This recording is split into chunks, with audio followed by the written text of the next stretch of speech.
বিআরএসটা হয়েছে মূলত 1979 থেকে 1982 সাল পর্যন্ত।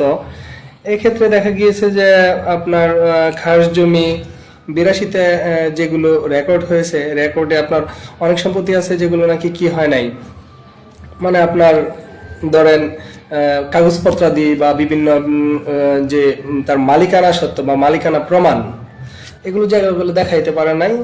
জরিপের যে যারা দায়িত্বপ্রাপ্ত কর্মচারী বা কর্মকর্তা বা কর্মচারী ছিলেন, তারা এটাকে খাস জমি মানে বিআরএস 1 নং খাস খতিয়ানে লিপিবদ্ধ করে রেখে গেছে। ঠিক আছে, শুধু এটা না, এছাড়া বিভিন্ন সরকারি যে প্রতিষ্ঠান, সরকারি বিভিন্ন প্রতিষ্ঠান, যেমন মনে করেন যে হাট বাজার যদি বলেন, প্রতিষ্ঠান বলতে বোঝাচ্ছে কি যে কোনো ব্যক্তি স্ব প্রতিষ্ঠান, যেমন মনে করেন যে যদি বলা হয় যে তাঁত বোর্ডের একটা জমি তাঁত বোর্ডের নামে অথবা কোনো মসজিদের নামে, এগুলো জমি হচ্ছে কি আবার মানে স্ব প্রতিষ্ঠানের মালিকানা রয়েছে, যার কারণে এটা খাস জমির ভিতরে আসবে না। এইগুলো সম্পত্তির বাহিরে যেগুলো মালিকানা রয়েছে, যেগুলো বিভিন্ন প্রতিষ্ঠানের মালিকানা রয়েছে বা সংস্থার মালিকানা রয়েছে, এগুলোর বাহিরে যেগুলো ভূমিতে সরকারের সত্য স্বার্থ জড়িত রয়েছে, ওগুলি মূলত হচ্ছে কি খাস জমি। এখন খাস জমির বিষয়ে আমাদের যে ভূমি ব্যবস্থাপনা ম্যানুয়াল আছে, এখানে স্পষ্ট কয়েকটা নির্দেশনা বলা আছে। বলার ভিতরে 1 নম্বর ধরেন এখানে আছে যে কালেক্টরের 1 নং খতিয়ান বা 8 নং রেজিস্টারভুক্ত সকল সম্পত্তি খাস সম্পত্তি। এখন খাস সম্পত্তি রেজিস্টার বলা আছে যে 8 নং রেজিস্টার। এখন 8 নং রেজিস্টারটা কি, এটা মূলত যারা নাকি আপনার ভূমি অফিসে বা ডিসি অফিসে বা কালেক্টরেট অফিসে যারা চাকরি করেন, তারা হয়তো বুঝবেন যে রেজিস্টার 8 কি। রেজিস্টার 8 হচ্ছে খাস জমি রেজিস্টার, এই জন্য রেজিস্টার 8-এর কথা বলা আছে। আর 1 নং খাস খতিয়ানটা মোটামুটি অনেকেই বুঝে থাকেন, আপনারা যারা আছেন আপনারা বুঝবেন যে 1 নং খাস খতিয়ানটা হচ্ছে আমরা যে বিআরএস রেকর্ড আছে, যেগুলো রেকর্ডের বই আছে, প্রত্যেক ধরেন মজ ওয়াইজ এক একটা বই আলাদা আলাদা বই আছে। এই বইয়ের প্রথমে আপনার 1 নং খতিয়ান উল্লেখ করা আছে। তো 1 নং খতিয়ানের সমস্ত সম্পত্তি হচ্ছে খাস সম্পত্তি। আবার বলা আছে যে নদী বা সমুদ্র গর্ভ হইতে জাগিয়া ওঠা বিভিন্ন চর, শিকস্তি জমি পুনর্ভূত পয়স্তি হোক অথবা সম্পূর্ণরূপে নাই হোক, ওগুলো হচ্ছে খাস জমি। এখন আপনাকে বুঝতে হবে যে শিকস্তি এবং পয়স্তি জমিটা কি। ধরেন কোথাও বন্যা হইলো, বন্যা হওয়ার কারণে অনেকটুকু জায়গা ভেঙে নদী গর্ভে চলে গেল, ওটা হচ্ছে শিকস্তি। আবার যখন নাকি এটা চর জায়গা ওঠে, এটা হয় পয়স্তি জমি। দুইটাই যতক্ষণ পর্যন্ত 30 বছর পর্যন্ত, যদিও যে জমিটা নদীর গর্ভে বিলীন হয়ে গেছে ব্যক্তি মালিকানা জমি, ওটা যদি চর জেগে ওঠে 30 বছরের ভিতরে মালিকানা দাবি করে, ওটার ক্ষেত্রেও সে মালিকানা ফিরে পায়। কিন্তু যতক্ষণ পর্যন্ত সে আবেদন না করলো, ততক্ষণ পর্যন্ত এই জমিটাই মূলত খাস জমি হিসেবে থেকে যাবে, যাকে বলা হয় কি শিকস্তি অথবা পয়স্তি। দুইটা জমি কি মূলত খাস জমির আন্ডারে থাকবে।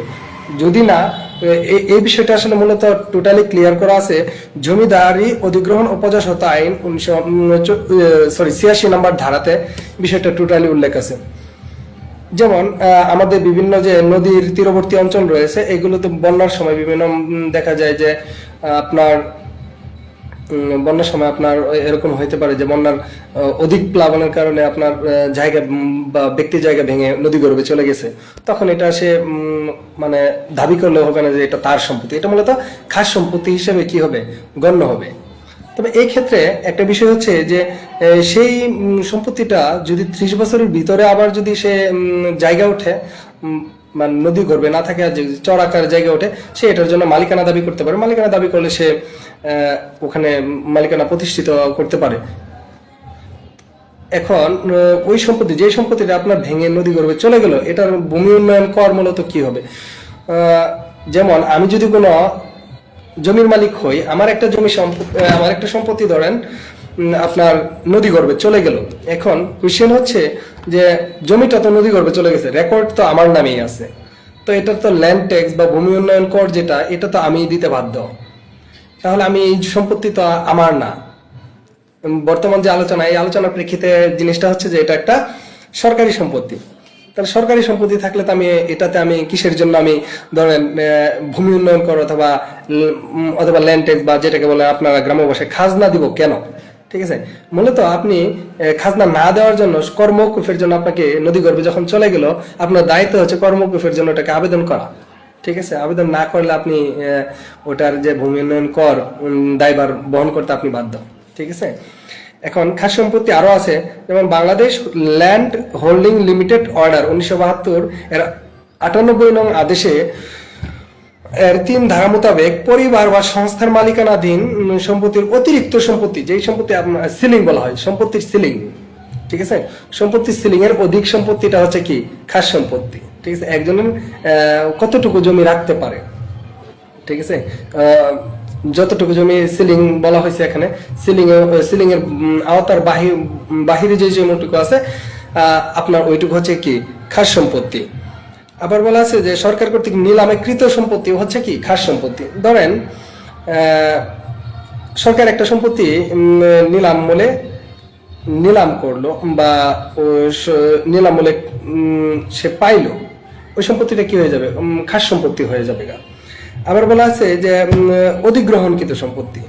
ধরুন বিভিন্ন সময়ে বিভিন্ন জায়গার উপর দিয়ে রাস্তা যায়, রাস্তা গেলে ওই সম্পত্তিটা সরকার কি করে, অধিগ্রহণ করে। অধিগ্রহণ আছে আমাদের যে কালেক্টরেটে একটা শাখা আছে যে ভূমি অধিগ্রহণ শাখা। এই অধিগ্রহণ শাখার আন্ডারে আপনার হয় কি যে বিভিন্ন রাস্তার জায়গায় একুয়ার করা হয় বা অধিগ্রহণ করা হয়। যখনই সম্পত্তি অধিগ্রহণ করা হবে তখন এটা হয়ে যাবে কি খাস সম্পত্তি, মানে আপনার খাস সম্পত্তির অন্তর্ভুক্ত হবে। আবার বলা আছে যে মালিকানা বা দাবিদার বিহীন সম্পত্তিও খাস সম্পত্তি হিসেবে গণ্য হবে। যেমন একটা জমি দীর্ঘকাল পড়ে আছে, এখানে কেউ বুক দখল করে না, কেউ মালিকানা প্রমাণ নাই, কেউ কোনো মালিকানা দেখাইতে পারে না। ঠিক আছে, এগুলো সম্পত্তি কি খাস সম্পত্তি। যদিও বাংলাদেশের প্রেক্ষাপটে কোনো না কোনো ভাবে মানুষ জমিতে বুক দখল দেখায়, হোক সেটা অবৈধ বা বৈধ। ঠিক আছে, বিভিন্নভাবে দেখাইতে পারে। তবে এই ক্ষেত্রে আপনার একটা বিষয় আপনাকে লক্ষ্য রাখতে হবে যে মূলত যে মালিকানা সত্ত্বের কথা বলা হয়েছে এখানে। মালিকানা সত্ত্ব বলতে আপনার জমিটা আপনি কিভাবে পাইছেন, জমিটা আপনি মালিক কিভাবে, জমিটার কি ল্যান্ড ট্যাক্স ঠিক মতো দিচ্ছেন কিনা, জমিটা কি আপনার কিনা, মানে আপনার জমিটা যা আপনি আপনার বলবেন। এগুলো টোটালি বলার ক্ষেত্রে যেগুলো ডকুমেন্ট প্রয়োজন, প্রত্যেকটা ডকুমেন্ট আপনার কাছে সঠিকভাবে সংরক্ষিত থাকার নামে হচ্ছে কি মালিকানা সত্ত্ব। ঠিক আছে, তো মালিকানা সত্ত্ব যদি আপনার না থাকে কোনো সম্পত্তিতে, তাহলে আপনি ওই জমি দাবি করতে পারেন না, সঠিকভাবে দাবি করতে পারেন না। যদি অনেক সম্পত্তি আছে যারা নাকি অবৈধভাবে দখল করে আছে, বাংলাদেশের প্রেক্ষাপটে অনেক সময় দেখা যায় আমরা যারা নাকি ল্যান্ডের সাথে জড়িত, ঠিক আছে, তারা অনেক সময় দেখতে পারি যে সম্পত্তিগুলো আপনার কেউ না কেউ দখল করে আছে। ঠিক আছে, এটার ক্ষেত্রে হয় কি যে খাস সম্পত্তিগুলো হয় না, যে সম্পত্তি তারা দাবি করে আছে কিন্তু জমি কোনো মালিকানা নাই। যখনই স্যারেরা যাচ্ছেন, সহকারী কমিশনার ভূমি মহোদয় যাচ্ছেন, কিংবা আমাদের যে কালেক্টরেট স্যার যাচ্ছেন যে জমি মালিকানা দেন। ঠিক আছে, কালেক্টরেট স্যারের পক্ষেই মূলত সহকারী কমিশনার ভূমি এটার দায়িত্ব পালন করেন। তো জমির মালিকানা দেখাইতে পারেন, যখন আপনি জমির মালিকানা দেখাইতে না পারবেন তখন আপনার ওই সম্পত্তিটা আমরা খাস সম্পত্তি হিসেবে গণ্য করে থাকি। সরকারি বিভাগ, বিধিবদ্ধ সংস্থা, অন্যান্য অধিগ্রহণকৃত জমির মধ্যে যে পরিমাণ জমি অব্যবহার্য থাকার কারণে সরকার পুনর্গ্রহণ করবে। এটাকে মূলত হচ্ছে যে সরকার একটা সম্পত্তি আপনার অধিগ্রহণ করার পরে দেখা গেল যে আপনার ওই সংস্থা, যেমন যে সংস্থার নামে সম্পত্তিটা অধিগ্রহণ করলো, ওই সম্পত্তি সে সম্পূর্ণ ব্যবহার করতেছেন, কিছু অংশ পড়ে আছে যেটা নাকি কি হয় যে আপনার ব্যবহার করে না। এটার ক্ষেত্রে হয় কি আপনার ওই সম্পত্তিটা আবার পুনঃ অধিগ্রহণ করা হয়, এটা হচ্ছে কি আপনার কি আবার খাস সম্পত্তি হিসেবে গণ্য করা হয়। এখন এই যে আমাদের বাংলাদেশের যে বিভিন্ন যেগুলো আপনারা শুনলেন যে খাস সম্পত্তি রয়েছে বা খাস সম্পত্তির আমাদের বাংলাদেশের যে রেকর্ড যে করা হয়েছে বিআরএস রেকর্ডে যেই সমস্যাটার আমরা মূলত সম্মুখীন হই সেটা হচ্ছে যে অনেক সম্পত্তি আছে আমার সিএস রেকর্ড আছে, আরো রেকর্ড আছে, বাট বিআরএস এ যে ওটা খাস হয়ে গিয়েছে। এখন মূলত আমার করার কি, মানে আমি ব্যক্তি হিসেবে, আমি জমির মালিক হিসেবে আমি সিএস দেখাচ্ছি, আরো দেখাচ্ছি, বাট রেকর্ড চলে গেছে, আজকে 40-50 বছর চলে গেছে, কিন্তু আমি কোনো মামলা করি নাই, কোনো মালিকানা সত্ত্ব প্রমাণ করতে পারি নাই, সম্পত্তিটা এভাবে খাস হয়ে আছে, আমিও দীর্ঘদিন যাবত এভাবে বুক দখল করতেছি। তো এই ক্ষেত্রে আমাদের মূলত করণীয় কি? এক্ষেত্রে আপনি একটা কাজ করতে পারেন এরকম যে আপনি যদি টোটালি ভূমিহীন হন, ভূমিহীনের সংজ্ঞাটা আপনাকে আগে বুঝতে হবে। ভূমিহীন বলতে আপনি একদম নদী ভাঙার ফলে একদম টোটালি ভাবে আপনি বাস্তবিকহীন, ভূমিহীন। আরেকটা হচ্ছে যে আপনার বসত বাড়ি আছে কিন্তু কি নাই, বসত বাড়ি আছে কিন্তু কি নাই, আপনার কৃষি আবাদি জমি নাই। ঠিক আছে, যে আপনি চাষি হিসেবে যে নিজের পরিচয় দিবেন, বা আপনি কৃষি নির্ভর ফ্যামিলি, আপনি কৃষি কাজ করে যে আপনার ফ্যামিলি বেয়ার করবেন, ঠিক আছে, এগুলি যখন আপনি এইরকম সম্পত্তি নাই, মানে বলা হয়েছে যে আবাদযোগ্য 10%, বিষয়টা একটু ক্লিয়ার করেন প্লিজ, যে আবাদযোগ্য 10% জমি, এর অধিক জমি নাই, ওইসব পরিবারই হচ্ছে কি ভূমিহীন পরিবার। তারা কি করবে, যদি কেউ কোনো খাস সম্পত্তি দখলে থাকেন এবং সে যদি 10% মতো জমি না থাকে, কৃষি আবাদযোগ্য 10%-এর উপরে জমি না থাকে, আপনি ওই জমিটা কি করতে পারেন, আপনার নিজ নামে, আপনার পরিবারের নামে যে আপনি দেখাইতে পারেন, স্যারদের কাছে আবেদন করতে পারেন।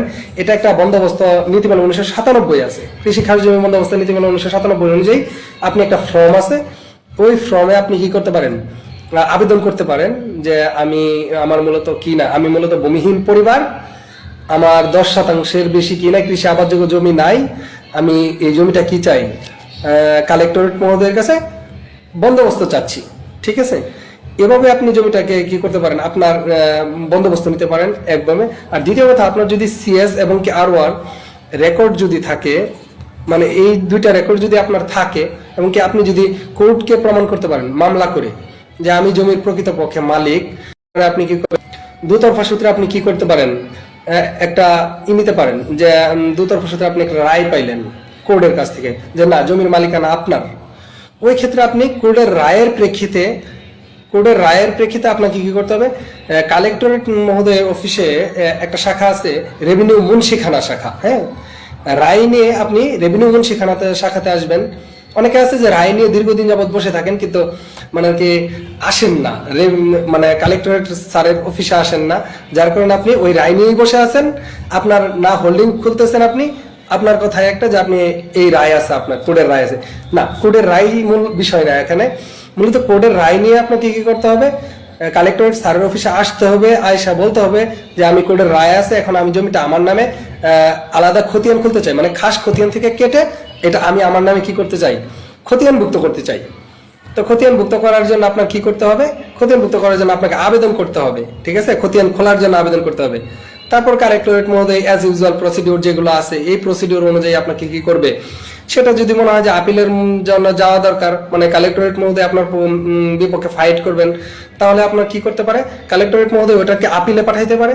আবার যদি মনে হয় যে না, ওনার যেহেতু সিএসআরওআর আছে, তার মানে উনি কি করবেন, মালিকানা নিয়ে, মালিকানা উনার না, মানে কালেক্টরেট মহোদয় যদি এরকম বুঝেন যে ওখানে যে দায়িত্বরত কর্মকর্তা আছেন যে না, জমিটা আসলে ওই ব্যক্তিটাই সঠিক মালিকানা রয়েছে, ওই ক্ষেত্রে উনি কি করতে পারেন, ওটা খতিয়ান খোলার আদেশ দিতে পারেন, অথবা এটাকে প্রয়োজনীয় ব্যবস্থা নেওয়ার জন্য সহকারী কমিশনার বা উপজেলা ভূমি অফিসে পাঠাইতে পারেন। তো আপনার কাজ হচ্ছে যে আপনি কোর্টের রায় পাইলেন, কালেক্টরেট মহোদয়ের অফিসে আপনি আবেদন করলেন, আবেদন করার পরে আপনি কি করবেন, এটা নিয়ে কি করবেন, রায়ের প্রেক্ষিতে আপনি খতিয়ান খোলার জন্য আবেদন, আপনার কাজ হচ্ছে আবেদন করা। এখন আপনি যদি আবেদনই না করেন, তাহলে আমরা কিভাবে, মানে কি কালেক্টরেট মহোদয় অফিস থেকে আপনাকে কিভাবে একটা আদেশ দিবে যে আপনি আপনার নামে খতিয়ান হোক, অথবা পরবর্তী যে ডিজিটাল জরিপ আসতেছে, ঠিক আছে, এই জরিপে তো আপনাকে যখন নাকি নামজারি থাকবে না বা আপনার নামে খতিয়ান খোলা থাকবে না, তখন তো আপনার নামে কি করে দিবে না, রেকর্ড করে দিবে না। তার মানে জরুরি, যাদের খাস জমিতে মামলা করে রায় পাইছেন, তারা অতি সত্বর কি করবেন, কালেক্টরেট স্যারের অফিসে গিয়ে আপনারা কি করবেন, খাস জমির পক্ষে যে আপনি রায় পাইছেন, ওই রায় দিয়ে আপনি একটা আবেদন করবেন খতিয়ান খোলার জন্য, তাহলে স্যার ওটাকে কি করবেন, প্রয়োজনীয় ব্যবস্থা গ্রহণ করবেন। আর আপনি যদি ওই রায় নিয়ে বসে থাকেন, ভবিষ্যতে আপনার জন্য একটু কষ্ট হয়ে যাবে। আর মূলত হচ্ছে গিয়ে যে এটাই হচ্ছে গিয়ে মূল আলোচনা, যে আপনি কিভাবে, মানে কি খাস জমিটা নিজের মানে খাস জমিতে আপনার মালিকানা প্রতিষ্ঠিত করতে গেলে কি কি প্রসিডিওর রয়েছে। এখন খাস জমি আপনি পাইছেন, অনেকে আছে যে খাস জমি দখলে আছেন, কিন্তু খাস জমিটা আপনি কিনা, আপনি প্রকৃতপক্ষে কোনো ভূমিহীন না, জমি দখল করে আছেন। তো জমি দখল করে আছেন যেহেতু, তার মানে আপনাকে একটা বিষয় মানে কি মাথায় রাখতে হবে যে আপনি এই বিষয়ে কি করবেন না, আপনার জমিটা আমার না, মানে আপনি জমি দখল করে আছেন কিন্তু জমিটা আপনার না। এই ক্ষেত্রে আপনার এই ক্ষেত্রে আপনার কাজ হচ্ছে যে আপনি যেহেতু খাস জমির মালিকানা কোনো সত্ত্ব আপনার নাই, খাস জমির মালিকানা কোনো সত্ত্ব আপনার নাই, কিন্তু জমিটা আপনি দখল করে আছেন। তো দখল করে আছেন তার মানে কি আপনি অবৈধ দখলদার, ঠিক আছে? আপনি অবৈধ দখলদার, ঠিক আছে? এটা আপনাকে মানে মাথায় রাখতে হবে। অনেক সময় দেখা গেছে যে কালেক্টরেট মহোদয় একটা গুচ্ছগ্রাম করবে, ঠিক আছে, ওই জমিটা আমাদের গেল, আপনি হুট করে একটা মামলা দায়ের করে নিয়ে বসছেন, ঠিক আছে? যদি আপনি কখনো জিততে পারবেন না, যেহেতু জমির মালিকানা আপনার নাই, তার মানে আপনি কি করতে পারেন, এই জমির বরঞ্চ কালেক্টরেট মহোদয়কে সহযোগিতা করায় আপনার জন্য কি শ্রেয়, ঠিক আছে? তো খাস জমি নিয়ে, খাস জমি মূলত হচ্ছে দুই প্রকার, একটা হচ্ছে কৃষি খাস জমি, একটা হচ্ছে অকৃষি খাস জমি। তো কৃষি খাস জমি যেটা, এটা আপনি কালেক্টরেট মহোদয়ের অফিস থেকে আপনি কি করতে পারেন, বন্দোবস্ত নিতে পারেন। আর যদি রায় থাকে, কোর্টের রায় থাকে, কোর্টের আদেশ থাকে, অথবা আপনারা যারা কোর্টের আদেশ নাই কিন্তু সিএস এবং আরওআর রেকর্ড আছে, আপনারা কি করতে পারেন, দ্রুত এটা কি করতে পারেন, প্রতিকার চাইতে পারেন কোর্টের কাছে। কোর্ট যদি এটাকে মনে করে যে না আপনার মালিকানা সঠিক, ওই ক্ষেত্রে আপনাকে রায় দিবে, আর রায়ের প্রেক্ষিতে আপনি কি করতে পারেন, আপনার নামে খতিয়ান খুলতে পারেন, ঠিক আছে? আর যদি মনে হয় যে না আপনার কোনো মালিকানা সত্ত্ব নাই, এখানে আপনি আপনার কাগজপাতি নাই, আপনি জমির সঠিক মালিকানা আপনি দেখাইতে পারবেন না, ওই ক্ষেত্রে আপনি যদি প্রকৃতপক্ষে ভূমিহীন হয়ে থাকেন, আপনি কি করতে পারেন, আবেদন করতে পারেন কালেক্টরেট স্যার বরাবর, ঠিক আছে? এই ক্ষেত্রে আর যারা নাকি আপনার প্রকৃতপক্ষে কোনো ভূমিহীন না, অনেক মানুষ আছে যে ভূমিহীন না কিন্তু ভূমিহীন, সে খাস জমির জন্য আবেদন করছে, ভূমির একটা চেয়ারম্যান সনদ তুলায়, ঠিক আছে, বিভিন্ন ভাবে। তো এরকম যাই হোক, এটা আসলে করা উচিত না, ঠিক আছে? আপনি যদি ভূমিহীন না হয়ে থাকেন, তাহলে আপনি কেন নিজেকে ভূমিহীন হিসেবে প্রতিষ্ঠিত করতে চাইতেছেন, ঠিক আছে? আর জমিটা যেহেতু আপনি প্রকৃতপক্ষে জমিদার বা জমির মালিক আপনি, ঠিক আছে, ল্যান্ডলর্ড মানুষ, ঠিক আছে, তাহলে আপনি কেন জমি নেবেন? একটা গরিব লোককে আপনি জমি দিয়ে দিতে পারেন, ঠিক আছে? জমিটা আপনি দখল করে আছেন, কিন্তু জমিটা আপনার দখলে থাকা উচিত না। যিনি নাকি গ্রামের একদম নিরীহ মানুষ আছে, গরিব মানুষ আছে, ঠিক আছে, তারা জমিটা, তাদের নামে যদি জমিটা বন্দোবস্ত পায়, ঠিক আছে, কালেক্টরেট স্যারের অফিস থেকে, তাহলে তারা কি করতে পারে, একটু স্বাচ্ছন্দ্য জীবনযাপন করতে পারে, ঠিক আছে? তো জমিকে এভাবে গাপটি দিয়ে ধরে রাখার কোনো কিনা সঠিক না, ঠিক আছে? কারণ আপনি তো মরে যাবেন, ঠিক আছে, জমিটা আপনার কি করবে, থেকে যাবে। অতএব আপনি একটা জমি যদি প্রকৃতপক্ষে মালিকানা না হয়ে থাকেন, তাহলে ওইটা নিয়ে তো শুধুই মানে কি জমিটাকে আপনার কাছে রাখার কোনো যৌক্তিকতা নাই, কারণ এটার তো একটা হিসাব আল্লাহর কাছে দিতে হবে, ঠিক আছে না? আর আমরা যে খাস জমি নিয়ে আলোচনা করতেছিলাম, মূলত হচ্ছে যে খাস জমি হচ্ছে দুই প্রকার, কৃষি খাস জমি, অকৃষি খাস জমি। একটা হচ্ছে কৃষি খাস জমি নীতিমালা, যেটা 1997 এর আলোকে আপনার বন্দোবস্ত কার্যক্রম করা হয়, বিভিন্ন কার্যক্রম গ্রহণ করা হয়, বন্দোবস্ত কিভাবে নেবেন, এটা 1997 বলা আছে। আবার অকৃষি খাস জমি ব্যবস্থাপনা যেটা, এটা হচ্ছে আপনার 1995 সালের একটা আইন আছে, এই আইন অনুযায়ী বা এই নীতিমালা অনুযায়ী, ঠিক আছে, বিধিমালা অনুযায়ী ব্যবস্থাপনা করা হয়। তো আপনার কাজ হচ্ছে, যদি অকৃষি খাস জমি কোনগুলো, অকৃষি খাস জমি এটা এক বৃহৎ বিষয়, আর কৃষি খাস জমি একটা বৃহৎ বিষয়। এটা নিয়ে আমরা ইনশাল্লাহ সামনে ক্লাসে আলোচনা করবো যে কৃষি খাস জমি কোনটা এবং কৃষি খাস জমির কিভাবে বন্দোবস্ত নেওয়া যায়, এটার ফর্ম কি, ফর্মে কি কি বিষয় ফিল আপ করতে হয়, ঠিক আছে, এই ফর্মে আপনি কিভাবে ফিল আপ করতে পারেন। আপনার যারা শিক্ষিত মানুষ আছেন তারা বিষয়টা সুন্দরভাবে জানলে, গ্রামের যারা গরিব মানুষ আছে, যারা নাকি আপনার ভূমিহীন প্রকৃত পক্ষেই, ঠিক আছে, তারা কিভাবে আবেদন করবে, আপনারা মানুষকে কি করতে পারেন, সহযোগিতা করতে পারেন, ঠিক আছে, সহযোগিতা করতে পারেন। ভাই অনেকে লেখছেন যে বন্দোবস্তকৃত কৃষি খাস জমি বিক্রয় করা যায় কিনা, ঠিক আছে, বন্দোবস্তকৃত কৃষি খাস জমি আপনি বিক্রয় করতে পারবেন কিনা, ঠিক আছে, না, এটা আসলে আমাদের বর্তমানে যেভাবে বন্দোবস্ত হচ্ছে, এই বন্দোবস্তকৃত কৃষি খাস জমি আপনি বিক্রয় করতে পারবেন না। তবে আপনি যদি মারা যান, আপনার যে উত্তরাধিকার যারা আছেন তারা কি করতে পারবে, এটার মালিকানা ওটা চলে আসবে উত্তরাধিকাররা, ঠিক আছে। আর যদি ভবিষ্যতে রেকর্ড হয়, রেকর্ডের ক্ষেত্রে যদি বাংলাদেশ সরকার যদি সিদ্ধান্ত নেয় এরকম যে যারা নাকি জমি বন্দোবস্ত পাইছেন, ঠিক আছে, তারা কি করবেন, এই জমিটা তাদের নামে রেকর্ড করে দেওয়া হোক, যেহেতু তাদের নামে আলাদা খতিয়ান খোলাই আছে, ঠিক আছে, তাদের নামে আলাদা রেকর্ড হোক এবং এটা বিক্রয়যোগ্য, ঠিক আছে, ওই ক্ষেত্রে আপনি বিক্রয় করতে পারবেন। সেটা হচ্ছে সুদূর প্রসারী চিন্তা ভাবনা, এমনকি সেটা হচ্ছে বাংলাদেশ সরকার যদি ওরকম চিন্তা ভাবনা করেন যে না, খাস জমি যেহেতু বন্দোবস্ত দেওয়া হয়েছে যাদের, তারা এই জমিটা হস্তান্তর করতে পারবে, ওটার ক্ষেত্রে আলাদা বিষয়, ঠিক আছে।